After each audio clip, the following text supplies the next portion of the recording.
അസ്സലാമു അലൈക്കും. എൻ്റെ പേര് മുഹമ്മദ് ഷാഹിദ്. എൻ്റെ വീട് ഇവിടെ അടുത്ത് തന്നെയാണ്. എനിക്ക് തറാവീഹിൻ്റെ റക്കാത്ത് സംബന്ധമായിട്ടൊരു സംശയമാണുള്ളത്. നമ്മൾ മുജാഹിദുകാരെല്ലാം 8, 3, 11 റക്കാത്താണ് നമസ്കരിക്കുന്നത്. പക്ഷേ സൗദി അറേബ്യ പോലൊരു രാജ്യം പൂർണ്ണമായും ശരീഅത്ത് അനുസരിച്ച് പ്രവർത്തിക്കുന്ന ഒരു രാജ്യമാണ്. അവിടെ ഹറാമും ബിദ്അത്തുമായൊരു കാര്യം നടത്താൻ അനുവദിക്കുകയില്ലെന്ന് മാത്രമല്ല, അത് നിഷിദ്ധവും ശിക്ഷാർഹവുമാണ്. പക്ഷേ നമ്മുടെ പരിശുദ്ധ ഹറമിൽ 11 റക്കാത്തും ഉണ്ട്, 23 റക്കാത്തും ഉണ്ട്. ഞാൻ ഇൻഷാ അല്ലാഹ് അവിടെ എനിക്ക് വർക്ക് ചെയ്യാനുള്ളൊരു അവസരം കിട്ടിയിട്ടുണ്ട്. 2 റക്കാത്തുകളും അവിടെ അനുവദിക്കുന്നുണ്ട്. എൻ്റെ സംശയം, ഈ 23 റക്കാത്ത് ഹറാമാണോ ബിദ്അത്താണോ? ഇത് രണ്ടുമാണെങ്കിൽ എന്തുകൊണ്ട് അതുപോലൊരു ശരീഅത്തുള്ള രാജ്യം ഇത് അനുവദിക്കുന്നു? അസ്സലാമു അലൈക്കും വറഹ്മത്തുള്ളാഹി. അൽഹംദുലില്ലാഹ് അസ്സലാത്തു വസ്സലാമു അലാ അശ്റഫിൽ മുർസലീൻ വഅലാ ആലിഹി വസ്വഹ്ബിഹി അജ്മഈൻ. അമ്മാ ബഅദ്. പ്രിയപ്പെട്ട സഹോദരന്മാരെ, സഹോദരിമാരെ, വളരെ പ്രാധാന്യത്തോടെ വിശ്വാസത്തിൻ്റെയും കർമ്മങ്ങളുടെയും തെറ്റുധാരണ നീക്കുക എന്ന ലക്ഷ്യത്തോടെയാണ് നമ്മൾ ഇങ്ങനെ ഒരു പരിപാടി സംഘടിപ്പിച്ചിട്ടുള്ളത്. ആദ്യമായി ചോദിച്ചിട്ടുള്ള ചോദ്യം, തറാവീഹ് അതിൻ്റെ റക്അത്തുകളുടെ എണ്ണം. മുജാഹിദുകൾ 11 റക്അത്താണ് നിസ്കരിക്കുന്നത്. മക്കത്ത് ചെന്നാൽ, അതുപോലെ മദീനത്ത് ചെന്നാലും അവിടെ 11-ലധികം നമസ്കരിക്കുന്നുണ്ട്. അത് ബിദ്അത്തോ ഹറാമോ ആണെങ്കിൽ നടക്കില്ലല്ലോ എന്നാണ് ചോദ്യകർത്താവിന്റെ ചോദ്യം. ആ വിഷയത്തിൽ വളരെ ഗൗരവമായി നമ്മൾ മനസ്സിലാക്കി വെക്കേണ്ടുന്ന ഒരു കാര്യം, അള്ളാഹുവിന്റെ പ്രവാചകൻ സല്ലല്ലാഹു അലൈഹി വസല്ലമയ്ക്കാണ് അല്ലാഹു സുബ്ഹാനഹു വ തആല പരിശുദ്ധ ഇസ്ലാമിന്റെ വിശ്വാസ ആചാര അനുഷ്ഠാനങ്ങളെ കുറിച്ചുള്ള വഹി നൽകിയിട്ടുള്ളത്.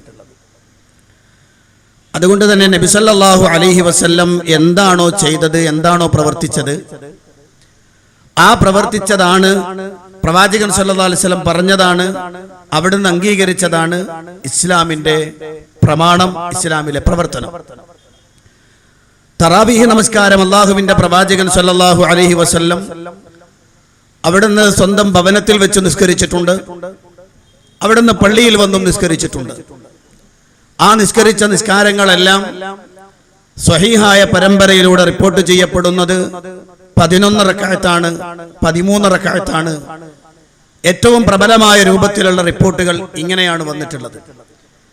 13 റക്അത്ത് എന്ന് പറയുമ്പോൾ പണ്ഡിതന്മാർ അതിൽ ചേർത്ത് പറഞ്ഞു, അത് സുബഹിക്ക് മുമ്പുള്ള 2 റക്അത്തും കൂടി ചേർത്തുകൊണ്ട് പറഞ്ഞതാണ്, അല്ല ഇശാഇന് ശേഷമുള്ള 2 റക്അത്തും കൂടെ ചേർത്തുകൊണ്ട് പറഞ്ഞതാണ് എന്നൊക്കെ പണ്ഡിതന്മാർ അതിന് അഭിപ്രായം പറഞ്ഞിട്ടുണ്ട്. എങ്കിലും അള്ളാഹുവിന്റെ പ്രവാചകൻ സല്ലല്ലാഹു അലൈഹി വസല്ലം നിർവഹിച്ചത് 11 റക്അത്താണ്. 11 റക്അത്താണ് നബി തങ്ങളുടെ നിസ്കാരം എന്നതിൽ ആർക്കും തർക്കമില്ല ഇന്നുവരെ. അത് പൗരാണികരും ആധുനികരുമായ മുഴുവൻ പണ്ഡിതന്മാരും ഏകോപിക്കുന്നു. നബി സല്ലല്ലാഹു അലൈഹി വസല്ലമയുടെ രാത്രി നിസ്കാരം 11 ആയിരുന്നു. കാരണം നബി സല്ലല്ലാഹു അലൈഹി വസല്ലമയുടെ രാത്രി നിസ്കാരത്തെക്കുറിച്ച്, രഹസ്യ ജീവിതത്തെക്കുറിച്ച് കൃത്യമായി അറിയുന്ന അവിടുത്തെ പത്നി സയ്യിദത്തുന ആയിഷത്തു സിദ്ദീഖ റളിയല്ലാഹു അൻഹയിൽ നിന്ന് നിവേദനം ചെയ്യുന്ന ഹദീസ് ഇമാം ബുഖാരി തന്റെ സ്വഹീഹിൽ രേഖപ്പെടുത്തിയിട്ടുണ്ട്. അവിടെയെല്ലാം 11 റക്അത്ത് എന്ന എണ്ണമാണ് കൃത്യമായി രേഖപ്പെടുത്തിയിട്ടുള്ളത്. അള്ളാഹുവിന്റെ പ്രവാചകന്റെ സ്വഹാബികളും 11 റക്അത്താണ് നിസ്കരിച്ചത്. നബി സല്ലല്ലാഹു അലൈഹി വസല്ലം പള്ളിയിൽ നിസ്കരിച്ച 3 ദിവസത്തെ നിസ്കാരം, ആ നിസ്കാരത്തെക്കുറിച്ച് സ്വഹാബികൾ പറയുന്നത് 11 റക്അത്താണ് നബി തങ്ങൾ നിസ്കരിച്ചിരുന്നത് എന്നാണ്. ഉമർ ഇബ്നുൽ ഖത്താബ് റളിയല്ലാഹു അൻഹുവിന്റെ കാലത്ത്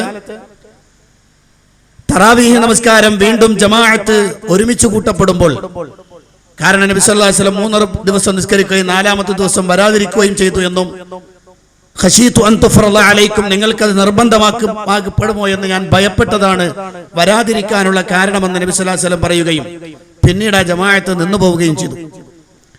ഉമർ ഇബ്നുൽ ഖത്താബ് റളിയല്ലാഹു അൻഹുവിന്റെ കാലത്ത് ഒറ്റയും തെറ്റയുമായി നിസ്കരിച്ച ആളുകളെല്ലാവരെയും ഒരുമിച്ച് ഒരു ഇമാമിന്റെ കീഴിലേക്ക് കൊണ്ടുവന്നു. ഇമാം മാലിക് റഹിമഹുല്ലാഹ് തന്റെ മുവത്തയിൽ രേഖപ്പെടുത്തിയ ഹദീസിൽ കാണാം, അമറ ഉമറു ഉബയ്യ ബിൻ കഅബിൻ വതമീമൻ ദാരി അൻ യഖൂമ ലിന്നാസ് ബി 11 റക്അ. ഉമർ ബിൻ ഖത്താബ് റളിയല്ലാഹു അൻഹു തമീമുദ്ദാരിയോടും അതുപോലെ തന്നെ മറ്റൊരു സഹാബിയോടും വളരെ വ്യക്തമായി പറഞ്ഞു, 11 റക്അത്ത് നിസ്കരിച്ചുകൊണ്ട് നിങ്ങൾ ജനങ്ങൾക്ക് ഇമാം നിൽക്കണം. അതുകൊണ്ട് തന്നെ ഇമാം സുയൂത്തിയെ പോലെയുള്ള ആളുകൾ ഈ വിഷയത്തെക്കുറിച്ച് ശക്തമായ പ്രതിപാദനം നടത്തി അദ്ദേഹത്തിന്റെ അൽ ഹാവിൽ ഫത്താവയിൽ തറാവീഹ് നമസ്കാരത്തെക്കുറിച്ച് കൃത്യമായി വിശകലനം നടത്തിയപ്പോൾ പ്രവാചകൻ സല്ലല്ലാഹു അലൈഹി വസല്ലമ നിസ്കരിച്ച അതേ നിസ്കാരമായിരുന്നു ഉമർ റളിയല്ലാഹു അൻഹുവിന്റെ കാലത്ത് ആ ഉബയ്യ് ഇബ്നു കഅബിന്റെയും തമീമുദ്ദാരിയും റളിയല്ലാഹു അൻഹുമ അവരുടെ നേതൃത്വത്തിൽ കൊണ്ടുവന്ന നിസ്കാരം ഹാദിഹി സ്വലാത്തു റസൂലില്ലാഹി സ്വല്ലല്ലാഹു അലൈഹി വസല്ലം എന്ന് പറഞ്ഞ ഉദ്ധരണി അടക്കം അൽ ഹാവിയിൽ കാണാം. അപ്പൊ കൃത്യമായി മനസ്സിലാക്കണം 11 റക്അത്ത്. എന്തുകൊണ്ട് മുജാഹിദുകൾ 11 റക്അത്ത് നിസ്കരിക്കുന്നു എന്ന് പറഞ്ഞാൽ നബി സല്ലല്ലാഹു അലൈഹി വസല്ലമ പഠിപ്പിച്ചു തന്നതും അവിടുത്തെ സ്വഹാബത്ത് പിന്തുടർന്നതും 11 റക്അത്തായിരുന്നു എന്നതാണ്. ഇനി പിന്നീട് ആളുകൾക്കിടയിൽ ഈ എണ്ണം മാറിപ്പോകുന്ന ഒരവസ്ഥ വന്നു. അതിന്റെ കാരണം മക്കയിൽ തവാഫ് ചെയ്യുന്ന ആളുകൾ ആ സമയത്ത് ആളുകൾ തവാഫ് ചെയ്യുമ്പോൾ ആ സമയത്ത് മദീനക്കാരായ ആളുകൾ അത്രയും സമയം കൂടി നിസ്കാരം ദീർഘിപ്പിച്ചുകൊണ്ടിരുന്നു. അതിന്റെ കാരണം ചില ആളുകൾ ഹദീസ് വിശദീകരിക്കുന്നതിൽ അവർ കാണിച്ച വിശാല കാഴ്ചപ്പാടാണ്. സ്വലാത്തുൽ ലൈലി മസ്ന മസ്ന ഫൈൻ ഖശീത സുബ്ഹ ഫഔതിർ ബിവാഹിദ എന്ന ഹദീസ് ഉദ്ധരിച്ചുകൊണ്ട് രാത്രി നിസ്കാരം ഈ രണ്ടാണെന്നും സുബഹി എത്തുമെന്ന് ഭയപ്പെട്ടാൽ ഒന്നുകൊണ്ട് വിത്തറാക്കണമെന്നും പറഞ്ഞ ഹദീസിനെ വിശദീകരിച്ച് പണ്ഡിതന്മാരെ പറഞ്ഞു, രാത്രി നിസ്കാരമായതുകൊണ്ട് എത്രയുമാകാം, അതിനൊരു എണ്ണം വെക്കേണ്ടതില്ല. എന്നാൽ സ്വഹാബത്തോ പ്രവാചകൻ സല്ലല്ലാഹു അലൈഹി വസല്ലമയുടെ നിസ്കാരത്തിൽ അങ്ങനെ ഒരു വിശാല കാഴ്ചപ്പാട് ഉണ്ടായിരുന്നില്ല. 11 റക്അത്തായിരുന്നു നിസ്കരിച്ചത്. പിൽക്കാലത്ത് കർമ്മശാസ്ത്ര പണ്ഡിതന്മാർ എന്നതിലേക്ക് കൃത്യമാക്കി നിലനിർത്തി. പക്ഷേ ഷാഫി പണ്ഡിതന്മാരാവട്ടെ, ഹനഫി പണ്ഡിതന്മാരാവട്ടെ, മാലിക്കി പണ്ഡിതന്മാരാവട്ടെ, ഹംബലി പണ്ഡിതന്മാരാവട്ടെ, 4 മദ്ഹബിന്റെ പണ്ഡിതന്മാർക്കിടയിലും ഒരു ഇജ്മാഅ് പറയാൻ റക്അത്തിന്റെ വിഷയത്തിലില്ല. 23 എന്ന് പറയുന്നപ്പോൾ തന്നെ മദീനക്കാര് 36, 40, 60 ഒക്കെ നിസ്കരിച്ചത് റിപ്പോർട്ടുണ്ട്. മക്കക്കാർ അതുപോലെ തന്നെ പലപ്പോഴും വർദ്ധിപ്പിക്കുന്നത് റിപ്പോർട്ടുകളുണ്ട്. അപ്പൊ എണ്ണത്തിന്റെ വിഷയത്തിൽ കൃത്യമായ ഒരു ഇജ്മാഅ് തെറ്റിപ്പിരിഞ്ഞു പോയ ആളുകൾക്ക് തന്നെയില്ല. അതേ സമയത്ത് അന്നും ഇന്നും അള്ളാഹുവിന്റെ പ്രവാചകന്റെ ഹദീസിനെ പിൻപറ്റി അമൽ ചെയ്യുന്ന ആളുകൾ 11 തന്നെയാണ് കൃത്യമായി നിലനിൽക്കുന്നത്. മക്കത്തും മദീനത്തും ഒരു കാലഘട്ടത്തിൽ, മക്കയെടുത്തു പറയാം, മക്കയിൽ ഒരു കാലഘട്ടത്തിൽ കഅബാലയത്തിന്റെ 4 ഭാഗത്തും 4 മുസല്ലകളിട്ട് 4 ഇമാമിന്റെ നേതൃത്വത്തിൽ 4 ജമാഅത്തുകൾ നടന്ന സമ്പ്രദായമുണ്ടായ കാലഘട്ടം. സൗദ് ഭരണകൂടത്തിന്റെ ശക്തമായ പ്രവർത്തനത്തിന്റെ ഫലമായിട്ട് ഒരൊറ്റ ഇമാമിന്റെ കീഴിലേക്ക് അത് കൊണ്ടുവരാൻ സാധിച്ചു.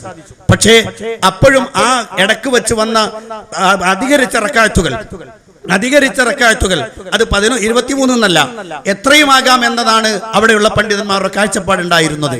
അങ്ങനെ ഒരു റക്അത്തിലെ വിശാല കാഴ്ചപ്പാട് അതങ്ങനെ നിലനിൽക്കുകയും ചെയ്തു. അതുകൊണ്ട് തന്നെ പണ്ഡിതന്മാർ വളരെ കൃത്യമായി ഇത് വിശദീകരിച്ച പണ്ഡിതന്മാർ പറഞ്ഞു, 11 വർദ്ധിപ്പിക്കൽ തെറ്റാണ്, അത് പ്രവാചകന്റെ ചര്യയിൽ ഇല്ലാത്തതാണ്. ഇനി മറ്റൊരു വിഷയം കൂടെ അതിന്റെ കൂട്ടത്തിൽ സൂചിപ്പിക്കേണ്ടതുണ്ട്.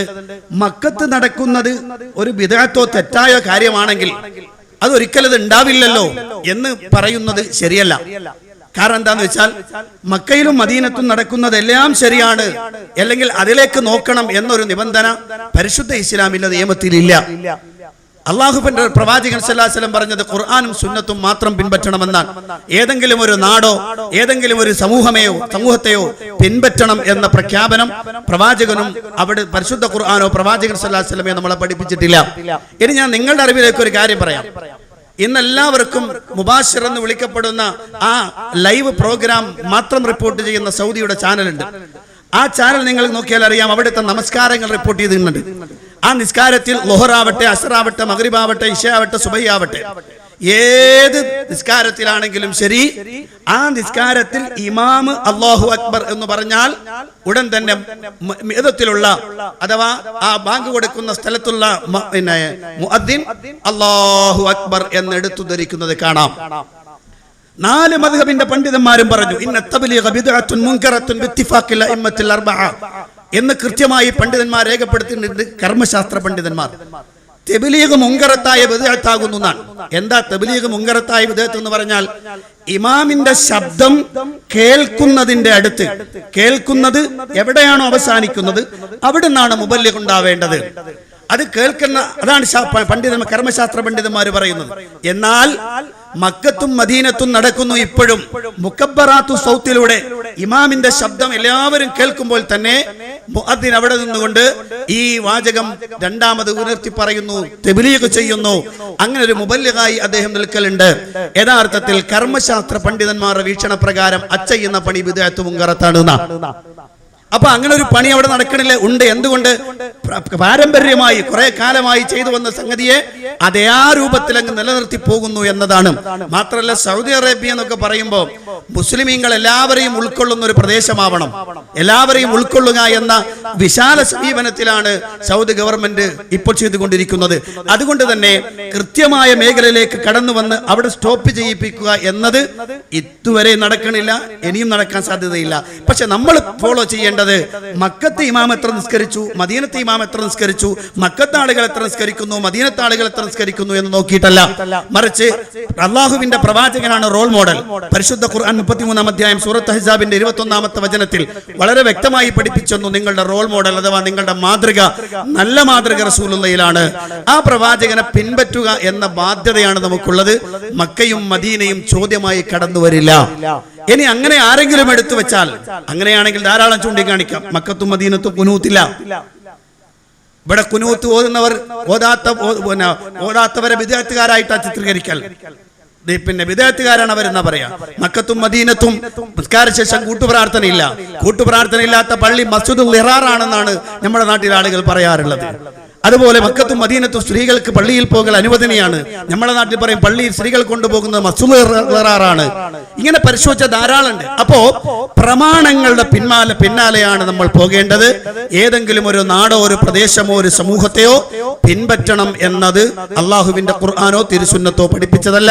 അതുകൊണ്ട് തന്നെ പ്രമാണത്തിൽ നിന്ന് വ്യക്തമാകുന്നു തറാവീഹിന്റെ റക്അത്ത് 11 ആകുന്നു. അല്ലാഹു അഅലം ബിസ്സവാബ്.